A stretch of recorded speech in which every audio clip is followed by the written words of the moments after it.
All right, so the notation for inverse function is a little wonky, so we want to make sure that you're aware. So if we have a function, we'll call it f of x. If we know it's 1-to-1, we're going to say that it's invertible, and it has an inverse that is also a function, f inverse of x.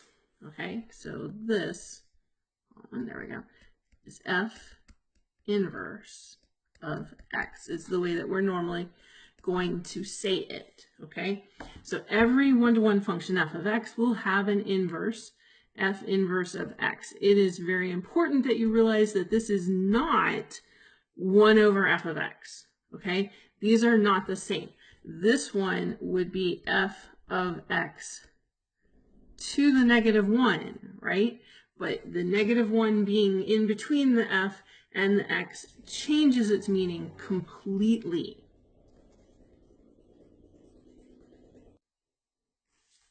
So kind of just speaking informally, inverse functions undo each other. So this is kind of, and there was a graphic at the beginning where it's like, you know, basically you've got a black box, it's f of x, right? It's a function, let's just say f. You input your x value, you get out f of x, right? And the inverse function, you're going to take that f of x and you're going to get out x.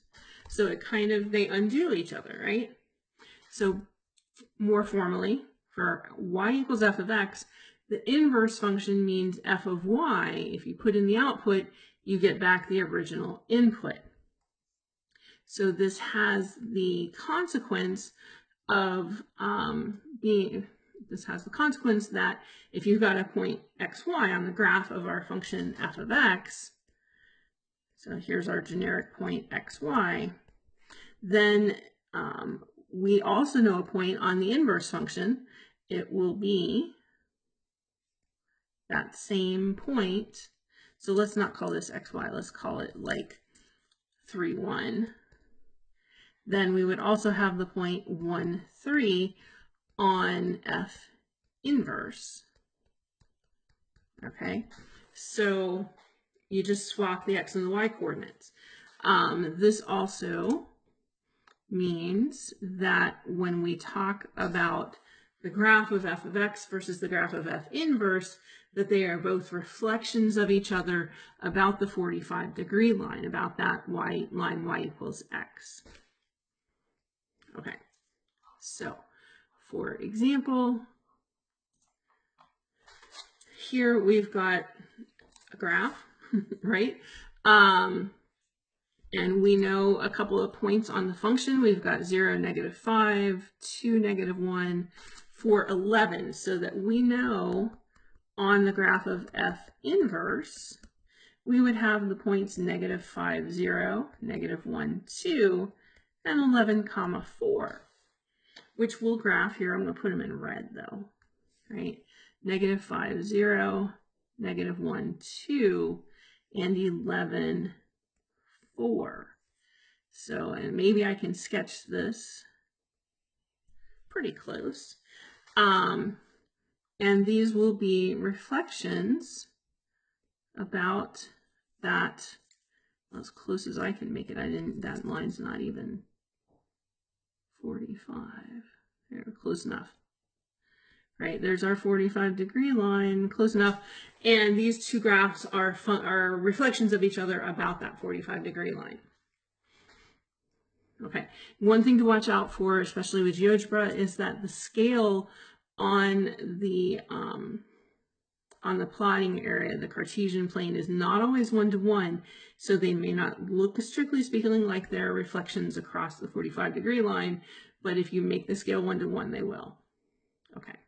So now we've got 2 to the -x. We've seen this function before, but we weren't, plugging in anything. So we will do we've got f of x, maybe.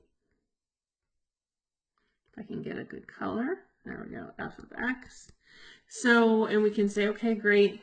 Let's see, if I plug in 0, 2 to the -0, 2 to the 0 is 1. 2 to the -1 is going to be 1/2. I'm going to go ahead and plug in negative numbers, -1. So 2 to the -1, 2 to the -1, there we go, is going to be 2. 2 to the -2 is going to be 4. And 3, so 2 to the -3 is going to be 8. So we see those points on the graph, right? We've got 0, 1. We've got -1, 2, -2, 4, -3, 8, 1, 1/2. All of those are on the graph, right? So we have all those points. Now, so what we also know for the inverse, we know the point 0, 1, 1/2, 1, that's a little less useful. 2, -1, 4, -2, 8, -3. All those points are going to be on our inverse.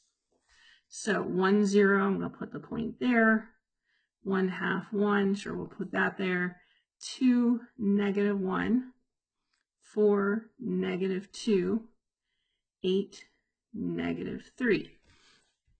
Now we can also talk, so our original function has an x inverse, or x asymptote rather, but if x's and y's are swapping places, our inverse function is going to have a asymptote along the y-axis, or a vertical asymptote. So we can kind of sketch this, maybe, oops, not even straight, but close-ish, close. And there is our, there's our inverse function for 2 to the -x. And you can see, roughly speaking, these guys are reflections about the 45-degree line. So let's take a break there, and we'll talk about how do we actually find the equation for an inverse in the next video.